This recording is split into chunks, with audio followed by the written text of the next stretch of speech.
it's amazing how Michael Lombardi want to refute the stats, but want to elevate the stats of Carson Wentz as it relates to Dak Prescott. Now, my thing is, Cowboy Nation, is that not everybody like Dak Prescott until we lose it.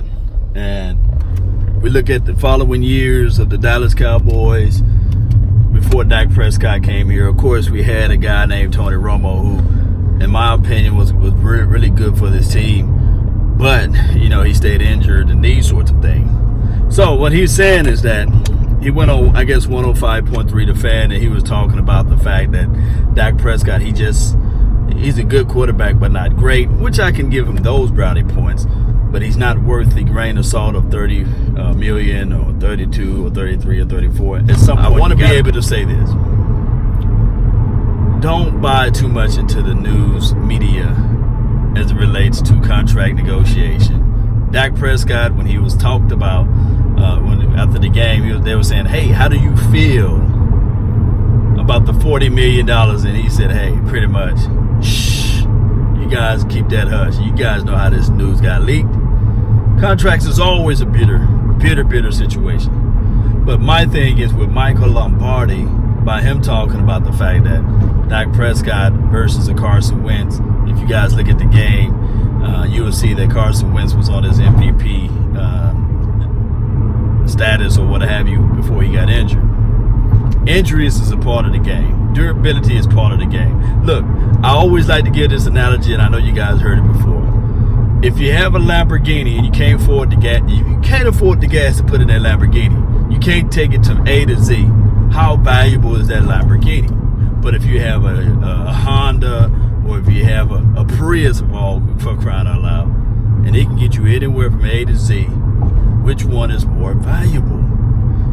So what I'm looking at, and I'm talking about the collective value of Dak Prescott for this organization, not just for the league, for this organization, for the Dallas Cowboys, is more valuable than Carson Wentz because of the simple fact, this is fact, this is not me lying to you all, for the simple fact that if you can't afford to put gas in your car, or if you got to get an oil change every 3 or 4 months and you're scared to drive it, or if you can't afford it, every time you look up there's a maintenance light on, you're not comfortable. You're just not going to be comfortable in that particular vehicle. Dak Prescott didn't have a maintenance light. He don't have those oil changes that needed to be done every 3 or 4 months or what have you. He don't have that super premium gas that you have to put in there. He's valuable for the organization because he's consistent. Now, there's another stat out there that I love to hear and see is QBR, persistency. Dak Prescott on the road is the third highest QBR on the road. Yeah, you guys hear that? On the road. So that means that the brother, he knows how to do this right here. Play just as efficient on the road as well as he can play efficient away. Now, the reason why that is important is because there's only 2 other people that's higher than him. And one can argue that those 2 quarterbacks, one day, you know, one is already in the Hall of Fame. The other one may be headed there. And the 2 quarterbacks that's ahead of him is your boy Dan Marino, who's in the Hall of Fame. Of course, he's a fantastic quarterback. Of course, he don't have the hardware, but that's a story of a different day. But to be mentioned, for Dak Prescott to be mentioned in the same room as a Dan Marino is fantastic. And the other guy, as I must say, Russell Wilson, who've been to the Super Bowl twice. Could have been 2-time Super Bowl champion if they ran the ball in with beast mode, but that's a story of a different day as well. So to be in that company is something remarkable, in my opinion, for Dak Prescott. And this on the road QBR. That means that, hey, you're just as consistent as you are on the road opposed to being at home.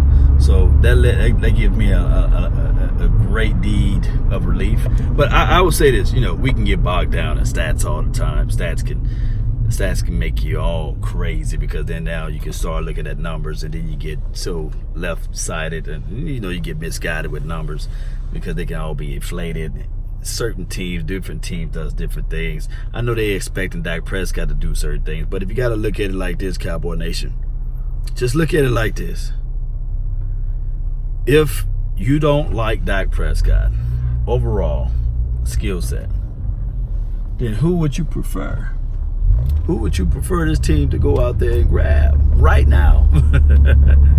Because at this point, you have to spend some resources in order to get that particular person. Now, I do know that a lot of people saying, well, hey, what about Pat Mahomes or the Kyler Murrays of the world, or whoever out there like that, Deshaun Watson?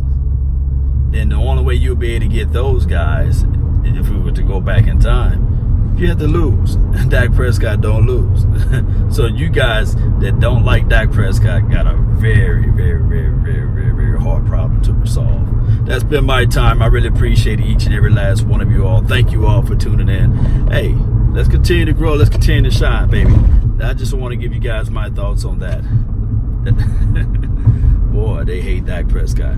Salute.